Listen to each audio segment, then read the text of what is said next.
All right, everybody, welcome to the call. Hope you're doing great. About 40 seconds left here before we go live. Just jumping in.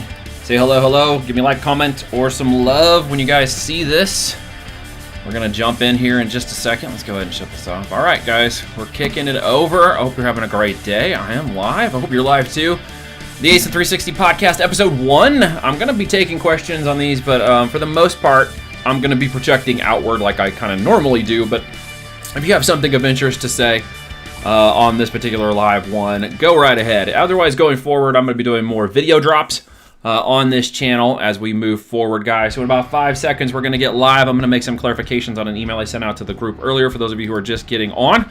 Thank you so much for joining. Let's get started. All right, so this is on my YouTube channel that we have. I'm going to transition this one from ASIN Inspector to ASIN360 going forward as I move all my subscribers and stuff into the new more new brand of ASIN360 Pro, which is our Pro Amazon seller group for Amazon FBA. ASIN Inspector, the tool itself, has been acquired by Sixleaf, and we'll be moving all of those assets and branding over to sixleaf.com. So we're going to be moving this channel more into seller, all kinds of fun things. I'm going to do tips, trips, comments. I'm going to get some other e-commerce people in here. We're going to do some interviews. It isn't just going to be me, but I am going to be talking a lot about Amazon FBA as we go forward. So hopefully you guys are doing great. So how this is going to work is I am going to give away some money for the 1,000 subscriber mark as I get YouTube off the ground. I need to hit 1,000 to really see it take off on the channel. I'm very close to that. And so for everybody who is currently subbed up to 1,000, one of you is going to win $1,000. Over 1,001, you guys aren't going to win. Sorry. But that's once we get to 2,000 and stuff, I'll do that again. If we keep going from there, maybe who knows, we'll give away a lot of money. But we're not going to do that for anybody who just wants to, unsub and then resub. I got this pointed out by a friend of mine who sent me an email, who's one of my students.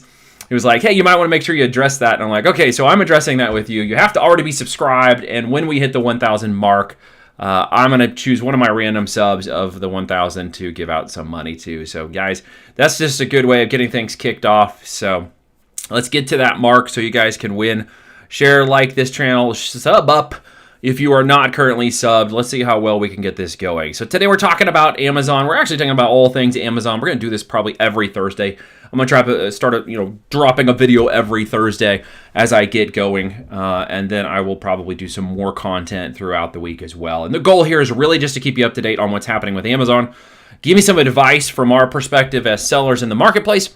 What you should be doing specifically around private label and FBA. And today's topic I thought would be interesting because of the time of year at this 2020, as we're burning fires and burning this year down on our way into 2021, because most people are wanting a redo for this year. The question I had yesterday brought to my attention by one of my other students was, should you launch products right now?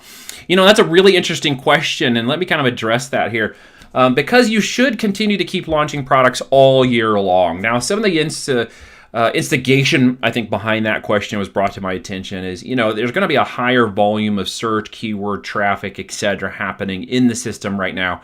And of course, the product research part of this component is something you could do and should do every day as part of your normal activity of business in this type of model. You should always be looking for products every day. Now, the question became, do I launch products? What about sourcing and logistics? With 2020, that has been one of the biggest factors in dealing with business this year. There's been many sellers who crashed and burned out of this year due to the fact that they simply ran out of inventory, and those who were in the market and could keep inventory moving had much more success. And that is really just going to stay a factor, I think, for the next 3 to 6 months. But we do know that much of that has turned around, although we all are also aware we're watching certain things here in the United States occurring with a lot of shutdowns potentially looming over the country. Although I know in many parts of the country, there are parts of the world, there are other countries right now in full revolt over another lockdown like Italy and France and Germany.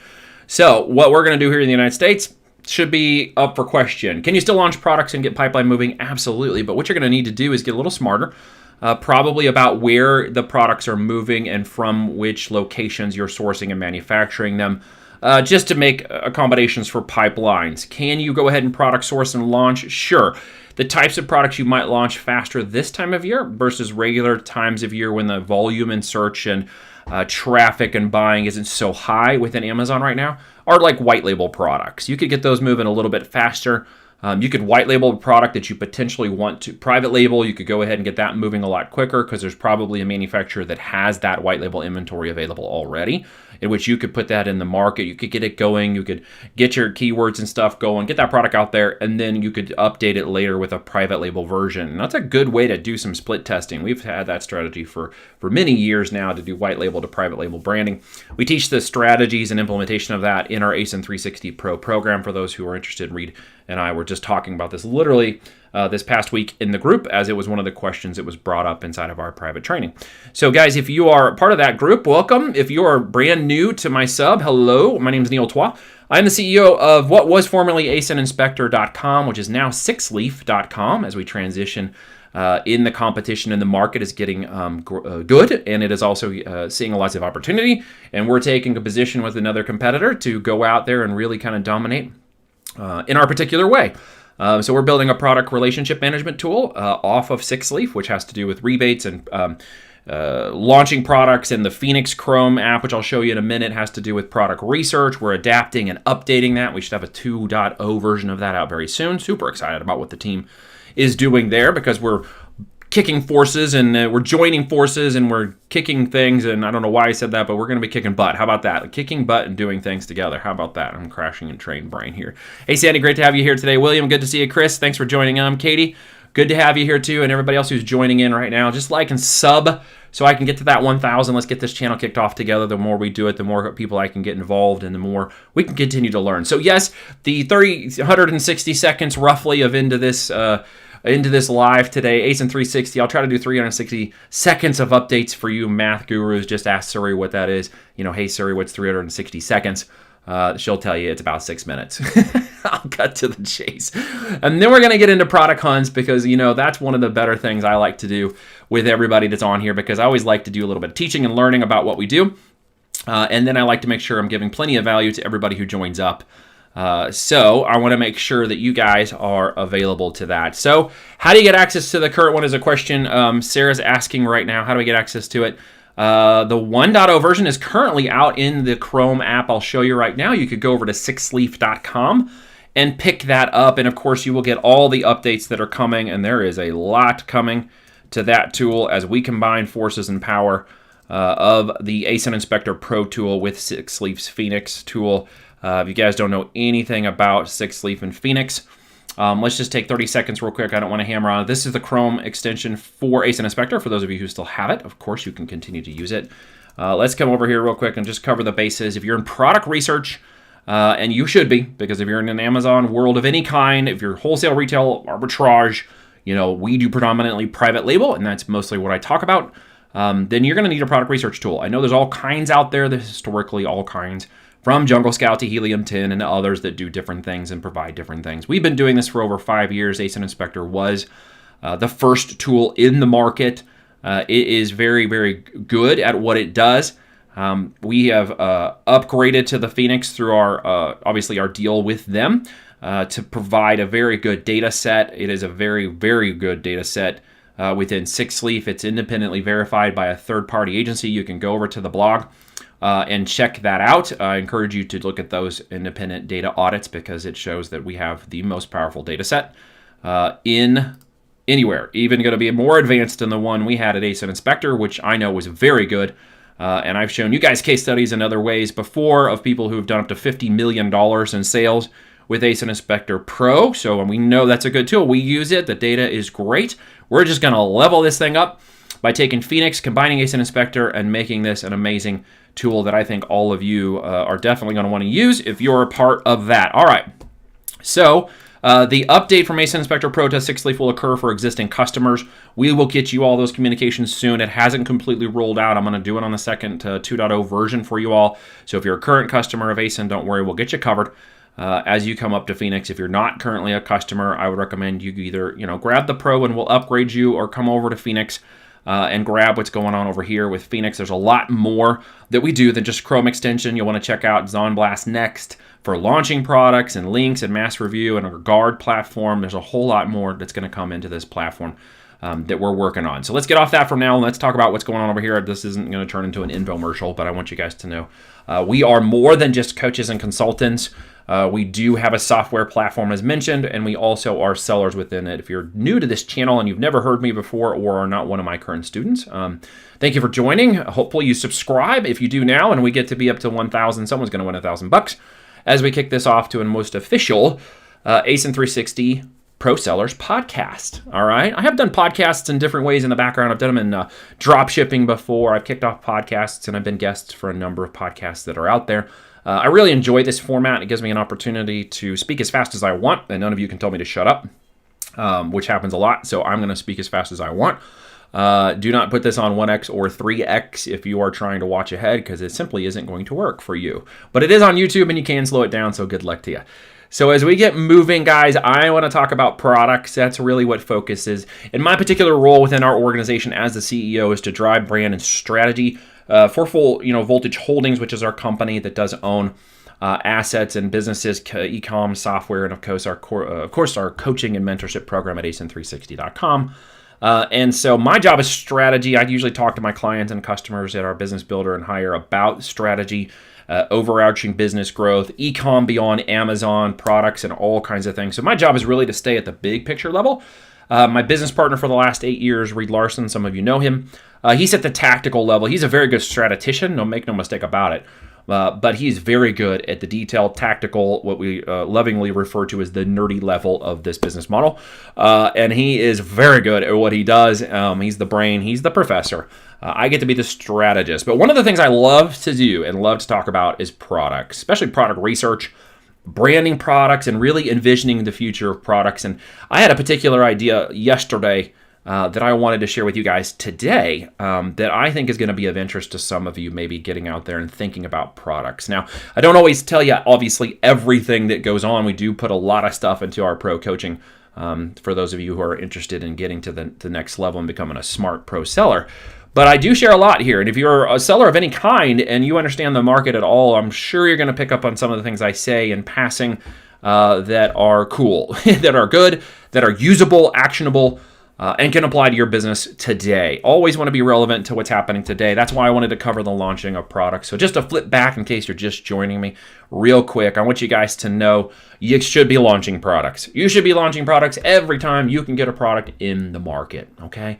It's the concern about particular rebates or coupons or how do I launch or my marketing, that's typically what's getting people held back on launching products this time of year. It's also the logistics of product movement, which I am not insensitive to. That means getting your product figured out, getting your brand figured out, getting yourself into the position where you can get a product in the market. But make no mistake, do not hesitate to get products into your pipeline. Do not hesitate to be sourcing products all the time. Why? Because your competition is. And unless you live in every time zone in the world, there's somebody across the world who's launching a product that is going to be your competition, okay? And one of the things I love to brag about with my students, not me, but my students, is that when they go to market, they become the dominant force. And I hate to apologize for people in the market who are currently selling when my students get out there and take massive imperfect action, because they will dominate their competition. And we see it over and over again. When they execute correctly and they follow the formula, they go in and just destroy their competition. We watch it happen over and over again. There's results in the group. There's plenty of case studies of what happens. So I just like to apologize to all the sellers who are currently in the market when one of my people come in. What happens is you typically lower your prices. You try to over rebate. You watch your products go down. You can't understand what's happening per se because your coaches haven't taught you how to look for the competition and know who they are and know what they're doing and follow along. We do that because we are really intentional about going in and dominating this market full blown. All right. And we want to make sure that you understand that because it's very powerful when you do it the right way and when you get yourself in a position to do it the right way. So here's a product that I saw the other day that I think might be interesting to one of you guys. And let's go evaluate this market because quite honestly, I haven't evaluated it myself. And we're going to do this in real time, which I think it's more fun to do this a little bit in real time than scripted because you guys, I could go in, look this all up and give you all the super duper high polished here's the video, knock yourself out. But I think you don't learn as well from that, in my experience, as me going in, even fumbling over my words and getting this thing figured out with you. So you can see the thought process that I've adapted from, 8 years of doing this, the way that I analyze and do things. And you'll probably see in some capacity, because it's been given to me as feedback in the past, that there are other coaches and people who are thinking this way. And I wouldn't expect them to, because they're not me. And they're not you. And you know what? There's some really good coaches out there. No doubt about it. I know some really great ones. And I know some very bad ones. And by bad, I mean they don't sell on the platform. They don't know what the heck they're talking about. And they are leaving many people down the wrong path. So let me get you down the right path of expectations, okay? If you're brand new and you're just joining me, welcome to the channel again. Welcome. Please sub, because when we hit 1,000, if you're already subbed, someone's going to win $1,000, and I want it to be you. Use it towards your product sourcing. Get a product launched, okay? Take that and get a product launched. I really want to get to 1,000 subs here on as I kick off this podcast and get this moving, and we get things going. So here's where I was at, right? And this is one of my favorite ones to do, because there's just so many ways to take this product research tactic, okay? This order mining thing I love to do, because my wife and family are buying stuff all the time. I don't even know everything. I just get the Amazon boxes. We call it subscribe and spend in our house. I don't know about your house, but it ends up being subscribe and spend, not subscribe and save in my house. But what I love to do is come into the orders, and I like to look at these things called recommended based on your shopping trends. Now, I happen to be peeking around here at this particular product the other day, and as I dug into it a little bit more, I thought, well, there's some actual real interest in this. And one of the areas I thought about was the crossover between kids and products like this for helmets. Now, there's kids, there's helmets, there's the opportunity for products that may be aligned to older demographics, but let's not make any mistake about opportunities within Amazon. It is episode 1. Thank you, Julie, for joining of the ASIN360 podcast. So what we're looking at here with as Razgul Child, I know Razgul is a store. That doesn't mean anything. Child Unicorn. So I thought, okay, how do we cross over the two demographics of products that are really hot, trending, and angle it towards kids and obviously towards women? And this popped up the other day because one of my kids had some helmets, and I have 5 girls, and they're riding bikes all the time, and they have all these helmets, and of course, I have girls. And as you know, my wife is buying stuff on Amazon all the time. And what I thought was fascinating was, what if there was a sort of crossover you could go after, and what market would this be for kids' helmets? And, honestly, I unlocked a really fun little demographic here in an area of product niche that I think you guys should take a look at. Now, I'm not doing this one in disclosure, and I don't know how exactly these would sell in the marketplace 100%, but we can look at the different tools of ASIN Inspector Pro, and we can look at Phoenix, and we can get an idea of what the potential marketability of this product is. I like to look at them more strategically than just Amazon, although if you're a new seller or a novice seller who's trying to become a pro seller, you'll want to focus just on Amazon before you do anything else on Amazon, okay? So, but I have that experience, which is why I want to look at this in a holistic picture. So I'm also looking at what's the marketability of a product that is out with in the market itself in terms of off Amazon too. So that could be Shopify, Ecom, Walmart, eBay, Overstock.com, anywhere else that these products could be represented in the greater market beyond Amazon. I even look at wholesale and retail distribution as well. And so because I'm looking at that larger strategy, these kinds of products grabbed my attention, right? Grabbed my attention because it does cross over that demographic of kids. It does cross over the female demographic. And it quite honestly, in my opinion, is very untapped, all right? And this would be kids' helmets, but it's a specific niche of unicorn kids' helmets, okay? Now, could you do something besides unicorns? Absolutely. Just stop and think about I could come up with like 20 different ways right now off the top of my head where you could go after demographics of kids' helmets that are all kinds of specifically niched out areas, right? And of course, if you sell them the kid's helmet, what can you do next? You could sell them the bike, you could sell them the bike accessories, you could sell them the backpack, the panniers, you could sell them like 100 different products all niched around the bikes for kids, right? And, starting with helmets. Look how cute that is, right? The only thing that bothers me a little bit about this picture is the unicorn. While so cool, I immediately think, because if this kid crashes, she's going to impale herself. which is probably not true. Worst case as I've witnessed in my yard when there's a lot of bikes moving, not just my 5 kids, but the other 20 that end up in our house occasionally, is that someone else is going to get impaled by things that are sticking out the top of the helmet. So, that's just my thoughts right out of the gate. Is I wouldn't necessarily look at a product per se that has these types of things sticking out of it. Although they're very cool, you could probably get it put on the helmet without it sticking out of the helmet. But, that's just a thing, right? That may be a safety thing that you don't consider. Maybe I do. It just kind of caught my attention, right? We can see they've got 4 different types of colors, very differently vivid colors. Price points are pretty good, especially up here on the $29.99 one. We know this one right here is being estimated to make around let's zoom in here, $2,949 roughly. If it holds up for the 35% cost of goods and all other fulfillment, Amazon fees and stuff stacked up, this particular product is making just under $3,000 a month in profit for this particular seller. That's estimated. Could be a little bit more, could be a little bit less. The cost of goods are figured out at 35%. I don't want you to go above that. I always want people at 35 or less because that's going to put more money in your pocket, and that's what's more powerful. I do see some opportunities for this person. They should be managing their ads a little bit differently. Because there's opportunities here and someone else is definitely helping them out. Someone selling a bike on top of a helmet, of course, that makes complete sense. So guys, there's an opportunity here, right? So let's just swing over here. Let's take a look at the other variations and see if we get any difference in the variation price.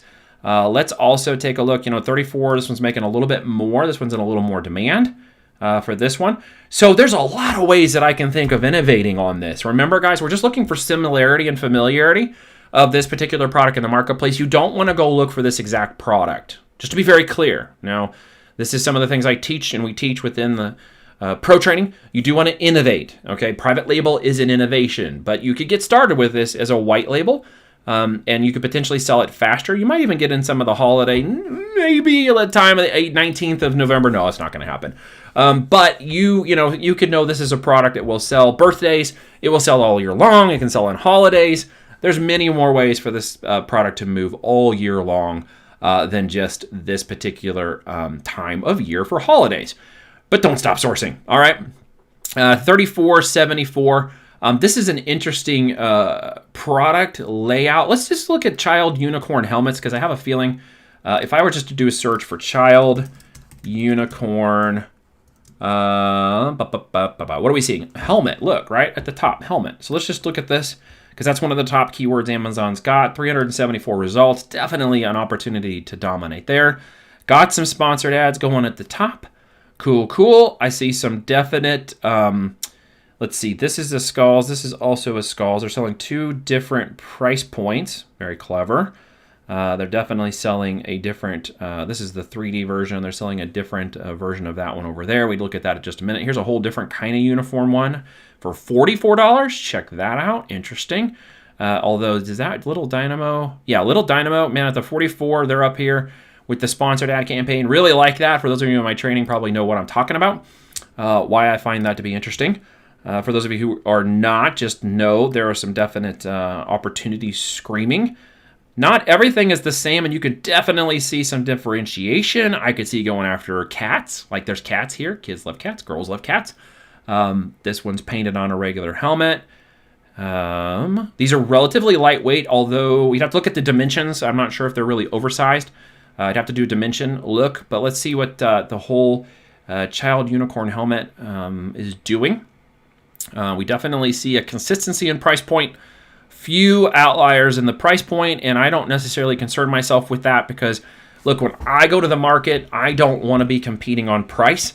I want to be competing on value, and that means that I will make my products charge a little bit more than my competition, because value to me is the perception of brand, and brand is a perception of people's emotions and their emotions tied to the product and what it will do, if it's a gift, how it's in relationship to their life, what it reminds them of, right? I mean, this time of year, you should be thinking about Christmas and gifts that you wanted as a kid. And all of that nostalgic aspect comes into play with brands and emotions. And so I don't necessarily see myself competing on price. That's actually why I'm drawn a little bit more to the Little Dynamo here. While they have a 69,000 BSR, I'm not too concerned because they're showing an opportunity. Their sales are coming online. They're definitely going to be more profitable or at the top end of the profitability. Here you can see 85% of margin of profit here on this particular product, net profit at $38. That definitely means that, you know, if I was that buyer, I could be killing it on the ads for my target keywords and not really like complaining or whining about ACOS costs, which you guys really shouldn't.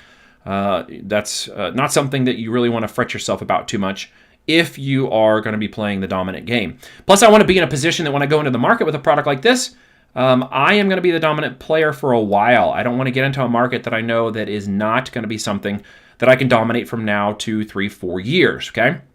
So here's a couple of things you should know as you're looking at this data. This is the listing quality score.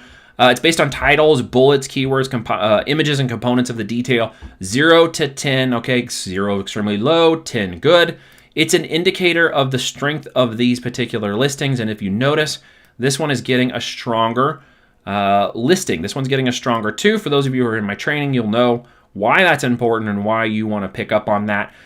Plus, as Julie is astutely pointing out, and Julie, I will give you credit for this, people don't want to buy junk for helmets they put on their kids, and they don't want to be worried that if they do fall, it doesn't hurt the kid. Like the helmet is there to help them. The helmet doesn't crack. The helmet does its job. It's not a cheap piece of plastic.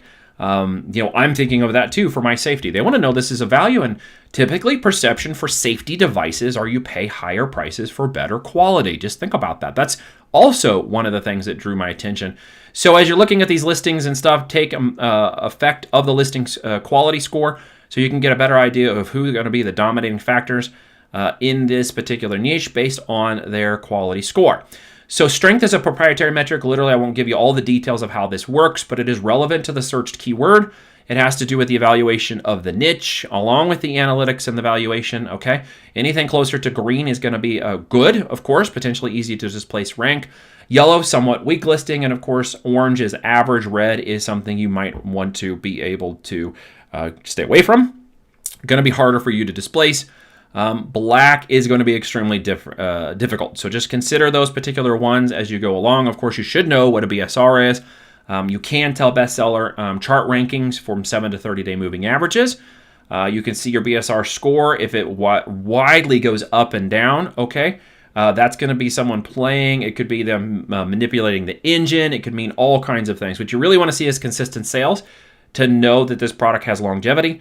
Of course, the buy box price, and of course, sales and estimated metrics. You guys want to take a look at this and see how they're trending and how they're going up, how they are selling over time. And of course, you can see the calculations of revenue. And if you know that you're getting 35% or less the cost of goods, and you factor that in to the product's price point, and then you look down, what you're actually getting down into is your real net profit. That's the money you take home. That's the most important thing to really consider. So consider that your percentages of $831 in revenue, after cost, fees, cost of goods, overhead within the business, etc., you should be seeing 18 to 25% on what's called your triple net. That's money you put in your pocket. That means this person's making around $200 to $300 a day. They're pulling in around, I'm going to go on my high-level math here. So you can run those calculations. I don't need to right now. Let's just say on the low end, it's $200 a day in profit over 30 days. You do the math. If it's $300, you see from that, of course, if their gross margins go up above 40%, obviously their net calculations or net profit go above that too. So not a bad deal, right? So $19,000 in sales revenue, not a bad deal for a product like this, okay? Now, of course, you do obviously want to look at the price point, and you want to look at the other metrics and factors like BSR and reviews and other things to consider this product. But guys, all over the board, and a wide-looking product macro view at this niche of helmets for kids, it's not bad. I found it was very interesting, and it's actually well worth investigating the product level for this brand. Here's one that has more of a friendly family sort of don't poke yourself, because this is more of fluffy, etc. This is an innovation on one of the products we saw, right? This isn't the version of the plastic one with the pokey head like we saw earlier. This one is actually got some stuffed animal effect going on. Think about that crossover there. It's a little bit of a stuffed animal effect. And while they're in the market, they are certainly not doing a good job with this listing. They're doing a terribly bad job at this listing. It's not even making any money. They've only got one image. Yeah, I mean, it doesn't mean the product is bad, folks. Let's just be very clear. It means that this seller is not doing their job. It means the seller is not doing their job as a seller in the market. Even then, they're still up here, but they are definitely not taking over. But there's a lot of good ideas. Here's something more of like a Hello Kitty. Here's a cat thing. You know, you could go all, here's, wow, that's one got some really interesting fluffy looking links. Okay. This one's got a, you know, a whole gear thing going on. What I don't see, guys, in my mind at the moment is a unicorn themed, well, there's a ladybug one. I was thinking there's no unicorn themed gear pad combination going on here. Did I miss that somewhere? See, I smell an opportunity. There's definitely a need here. People are liking the idea of getting the full protective package, but I'm not seeing any themed packages on the front page. I see this one, which is not themed. That is not themed. This isn't themed either. So guys, look, do your diligence. I can't recommend that you sell this because I can't guarantee that it's going to do what it should do in the market just yet until it's been tested, until it goes in the market, until it's sold. There's definitely opportunity. There's price here. We saw the listing qualities. We see the markets buying the traffic. We see the price points as high as $44.99 for an individual helmet. I see opportunity. I smell opportunity. Here's one with a little bit of a unicorn theme and no helmet, right? This one has themes with no helmet. So I'm just rounding it out for you a little bit so you can kind of see where the opportunity might lie for those who are taking a picture of this. So guys, there you go. I'm going to leave you with that because I think that's pretty good for those of you who are paying attention. We unlocked a crossover niche, and that's one of the things I want you to focus on as you are learning how to do this is niches can cross over, right? They can try to think about how you tie those together. We got safety tied together here, which has an affinity level aspect to it. We've got moms who want to buy safety stuff for their kids. We've got a girl-themed aspect here, and we're going after the girl-female demographic, which is big on Amazon, and we combine kind of a two crossover niches together into one product. There are thousands of these opportunities, folks. We're going to keep breaking them down as we go along, and I'll continue doing that as I go through the podcast, teaching a little bit more of these things, and obviously bringing in some people, maybe even bringing some of you on, some of my successful students or just people in general. And of course, some other e-com experts in a variety of fields. And we're going to just open this podcast up and really keep learning and staying really focused, I think, on a lot of product research because this is where the rubber, proverbial rubber meets the road, is being good at product research and really understanding how you adjust the marketing and really thinking like the buyer, right? So I'm thinking as a buyer. I'm obviously not the woman who's going to buy this, but I know my wife, or I know women enough to know that when you get children, and you're going to put something of this nature on their head, you're going to want certain safety and protocols in place. And it's very important you follow along with that, right? So that you obviously get something that's going to be helpful. You obviously don't want to put something that's going to be, you know, super hard on the top of your helmet so that it doesn't turn into some kind of jousting deal with the helmets and kids, because we all know how they get. When they're riding along, they might be jousting or whatever using their helmets. That's actually a whole nother, I mean, you could put a whole castle night theme and even get to the boys level on this one. You could cross that over a really fun way, actually, when you start thinking about how that works. So guys, hopefully you found some value in this. Please subscribe. Make sure you like and comment and subscribe. When you hit 1,000, anybody who's a sub at 1,000, I'm going to go randomly in there, and somebody's going to win some money. I'll announce that next week. We'll do a podcast next week again. I don't know that we'll do it live. Maybe we'll do it live. You guys give me the feedback. Maybe we'll continue to do recorded. And then, of course, I'm going to open the doors to more distribution as we go forward, because I'm just getting this started, and it is on YouTube from day one, today, Thursday. Hopefully you guys found some value in this. Thanks for hanging out with me. Leave your questions and comments below. I'll get to them later on. And of course, push it out there, guys. Appreciate your time, and I will see you again next week. The ASIN360 Pro Sellers Podcast. Make sure you sub so you can win $1,000, and I will see you guys an announcement on next week. So have a great rest of your time. Get out there and source something. And remember, if you don't make time for your Amazon business this week, you'll make time for your job next week. All right, take care. Bye.